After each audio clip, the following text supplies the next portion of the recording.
Assurez-vous, c'est pas pour faire de la manche. J'aimerais juste informer les Africains, les citoyens français, ici présents, par rapport à ce qui se passe en Afrique. Beaucoup d'entre vous, je sais, ne savent pas que la semaine dernière, au Burkina Faso, l'armée française a tiré sur des civils, sur des citoyens du Burkina Faso. Ça, vous ne le savez pas. Ils ont allé tirer parce que ces citoyens-là ne voulaient pas que le convoi militaire français ne traverse leurs frontières. Et ils ont tiré. Et ça, on ne vous parlera pas de ça en France ici. On vous dira que la France est aimée dans nos pays. On pense que les Africains sont dupes. Aujourd'hui, dans toute l'Afrique, on ne veut plus de l'armée française. Simplement pourquoi? C'est la même armée qui nous impose des dictateurs dans nos pays, qui livre les richesses de nos minerais. Ce qui pousse à l'immigration, c'est pourquoi nous venons dans ce pays-là. Moi, je ne suis pas venu ici par choix. J'ai été contraint de venir ici comme bon nombre des Africains. Et une fois qu'on arrive ici, on nous dit que la France ne peut pas accueillir la misère du monde. Mais on oublie que les dirigeants français organisent cette misère-là.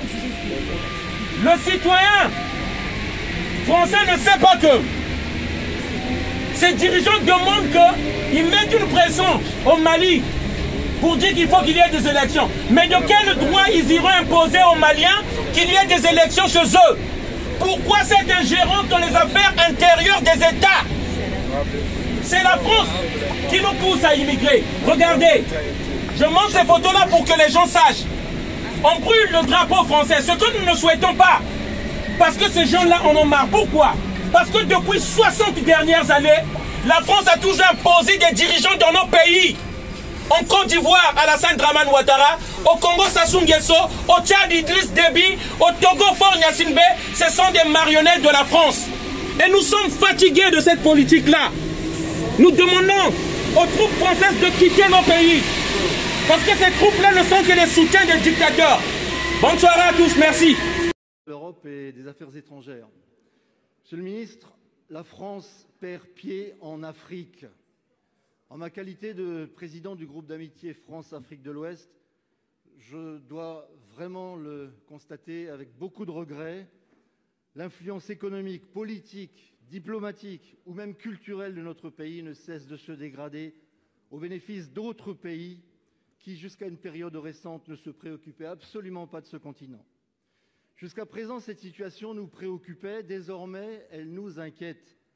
Elle nous inquiète car progressivement, ce déclin de la France en Afrique semble changer de nature pour se muer véritablement en un rejet, en particulier dans la zone d'intervention de Barkhane. Les rassemblements hostiles à notre pays se sont en effet multipliés ces derniers mois, au Mali, au Niger, au Tchad ou dernièrement au Burkina Faso, dans lequel, le 20 novembre dernier, il y a 4 jours, un convoi des forces françaises a été bloqué par des manifestants reprochant à la France, je cite, de ne rien faire pour stopper les attaques djihadistes, allant même jusqu'à dire, je cite toujours, la France est complice des terroristes. Malgré le sacrifice de nos soldats, malgré les succès opérationnels décisifs remportés par nos armées sur les groupes armés djihadistes, un sentiment anti-français d'une virulence inédite se développe, attisé par tous ceux qui espèrent bénéficier d'une manière ou d'une autre du déclassement de notre pays dans cette région. Dans ces conditions, je crains, avant même d'avoir gagné la guerre, que nous ne soyons confrontés au risque de perdre la paix. Une telle issue ne ferait que des perdants, africains comme européens, face à un terrorisme islamique qui ne désarme pas. Mais cette dégradation de l'image de la France, je dis bien de l'image de la France, ne s'observe pas qu'au Sahel, elle a également cours dans le reste de l'Afrique de l'Ouest et même au Maghreb. Il est donc urgent d'agir pour inverser la tendance. Monsieur le ministre, comment le gouvernement compte-t-il s'attacher à cette tâche, certes difficile, mais indispensable pour notre pays et l'Afrique? Pour vous répondre, la parole est à la ministre déléguée en charge de la mémoire des anciens combattants, Madame Darrieussecq.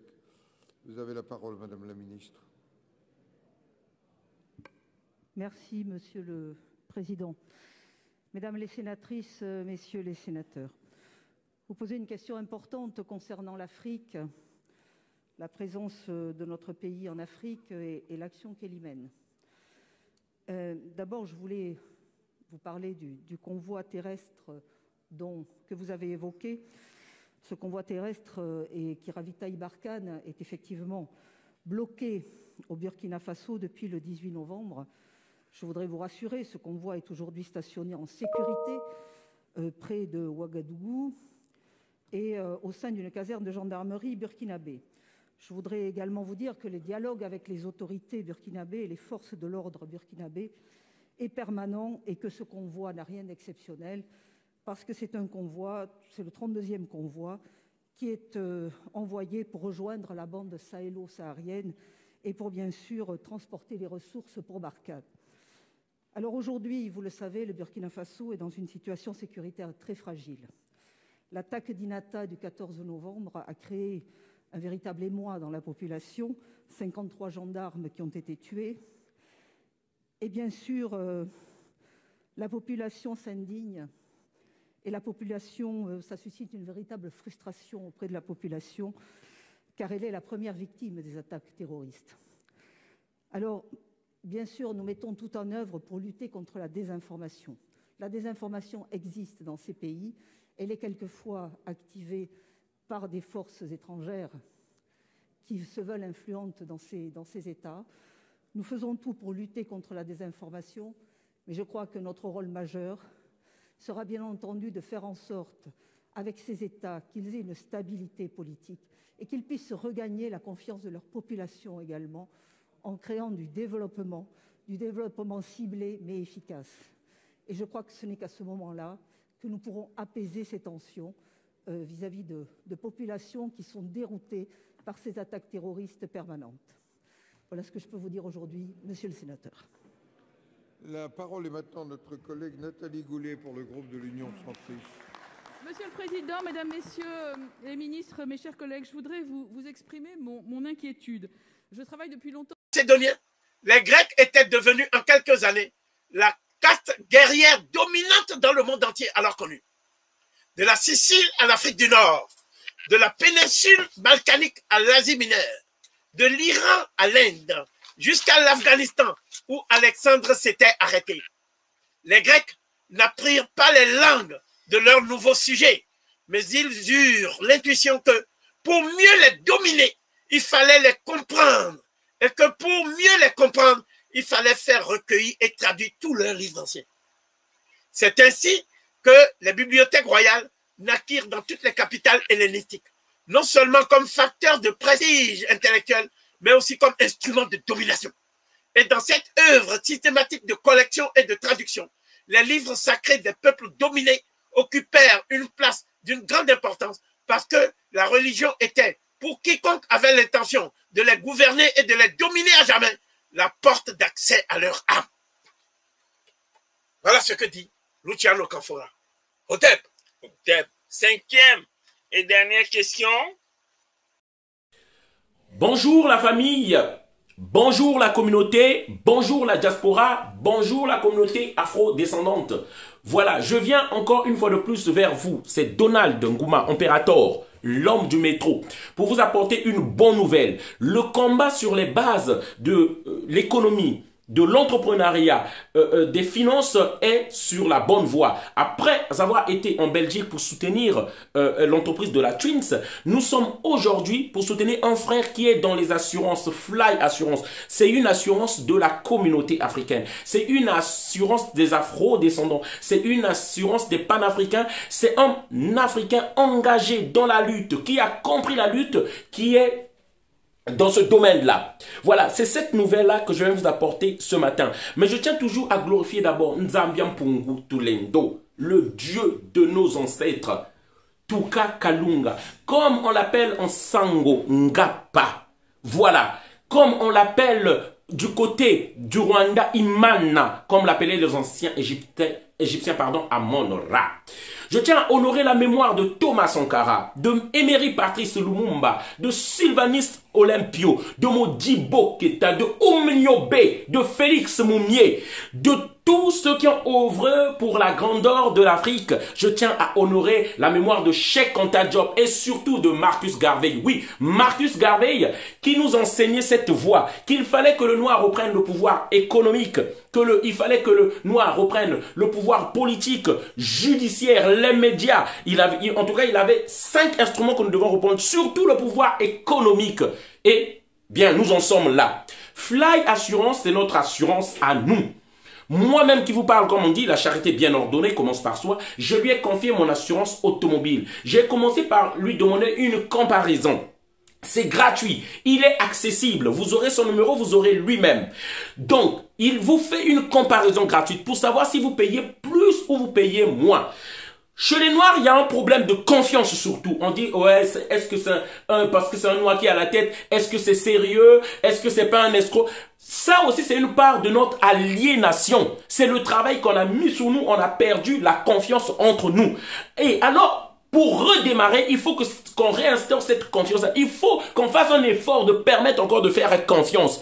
Je peux vous dire, vous l'avez chaque mois au téléphone, vous pouvez l'avoir chaque mois au téléphone pour savoir s'il est bien, ça existe bien et pour vérifier même votre assurance. Vous pouvez commencer à lui confier même l'assurance scolaire de vos enfants pour commencer. Pourquoi pas de votre habitat? Pourquoi pas de la famille? Avant de lui confier peut-être le tout. En tout cas, le conseil, ça vient de moi. Je vous conseille de contacter, rien que pour la comparaison, il vous donnera sur les meilleurs prix. Voilà, il a une, comment on appelle ça, une agrégation. Voilà, il est agréé. Voilà, donc il a une homologation. Et je dis bien qu'il n'y a pas de différence avec les autres assurances. C'est même mieux. C'est un frère qui a travaillé dans les plus grandes assurances de France. Voilà, dans la direction et qui a décidé aujourd'hui, par rapport à la lutte qu'il fait aussi, de pouvoir s'engager lui-même. Et je vous appelle de soutenir ce frère-là. C'est Fly Assurance. Je vous laisse suivre la vidéo qui va suivre là pour en savoir un peu plus. Et vous avez le numéro de téléphone. Appelez-le tout de suite. C'est notre assurance à nous. Nous ne pouvons pas permettre à ce que encore cette assurance-là disparaisse ou quelque chose de notre frère disparaisse. Merci encore. Partagez la vidéo ensemble. Bienvenue chez Fly Assurance, la garantie de votre satisfaction.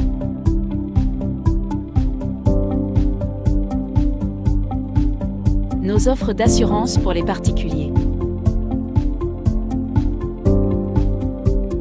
L'assurance responsabilité civile de Fly Assurance vous protège des dommages causés à autrui. L'assurance famille vous aide à protéger votre famille contre les aléas de la vie. L'assurance auto de Fly Assurance est une offre sur mesure conçue pour répondre à vos attentes et à votre budget. L'assurance multirisque habitation de Fly Assurance protège votre logement et l'ensemble des biens matériels qu'il contient. L'assurance santé vous garantit le remboursement de toutes vos dépenses de santé. Fly Assurance vous propose des contrats d'assurance avec toutes les garanties. Nos offres pour les entreprises.